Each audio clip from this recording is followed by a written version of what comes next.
மேட்டூர் அனல் மின் நிலையத்தில் பணிபுரியும் ஒப்பந்த தொழிலாளர்கள் பணி நிரந்தரம் உள்ளிட்ட பல்வேறு கோரிக்கைகளை வலியுறுத்தி 3வது நாளாக போராட்டத்தில் ஈடுபட்டு உள்ளனர்.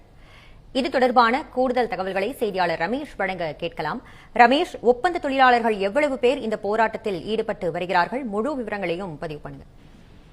வணக்கம் நிவேதா. மேட்டூர் அனல் மின் நிலையத்தில் ஒப்பந்த தொழிலாளர்கள் பணி நிரந்தரம் செய்யக்கோரி 3வது நாளாக நுழைவாயில் முன்பு அமர்ந்து போராட்டத்தில் ஈடுபட்டு வருகின்றனர். இந்த நிலையில் அரசு பணியாளர்கள் நிரந்தர பணியாளர்களை உள்ளே செல்ல முடியாத நிலை உள்ள நிலையில் மின் உற்பத்தி பாதிக்கும் அபாயம் ஏற்பட்டு உள்ளது. மேட்டூர் அனல் மின் நிலையத்தில் 840 மற்றும் 600 மெகாவாட் திறன் கொண்ட 2 அனல் மின் நிலையங்கள் செயல்பட்டு வருகிறது. இதில் நாள் ஒன்றுக்கு 1440 மெகாவாட் மின் உற்பத்தி செய்ய முடியும். இந்த நிலையில் நிரந்தர பணியாளர்களாக 1500க்கும் மேற்பட்டோரும் ஒப்பந்த அடிப்படையில் 1400 பேர் வேலை செய்து வருகின்றனர். ஒப்பந்த தொழிலாளர்கள் பணி நிரந்தரம் செய்ய கோரி 2 நாட்களாக போராடி வரும் நிலையில் இன்று 3வது நாளாக அனல் மின் நிலைய நுழைவாயில் அமர்ந்து போராட்டத்தில் ஈடுபட்டு வருகின்றனர்.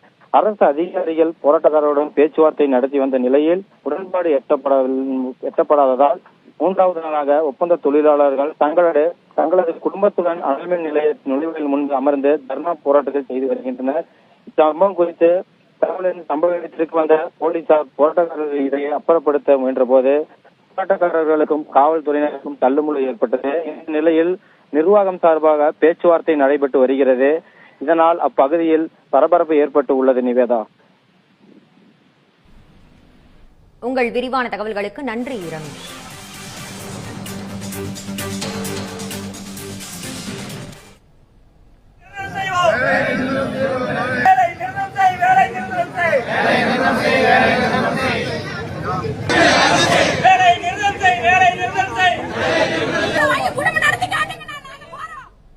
தமிழ் ஜனம் சேனலை சப்ஸ்கிரைப் பண்ணாம பாத்துட்டு இருந்தீங்கன்னா மறக்காம சப்ஸ்கிரைப் பண்ணிடுங்க.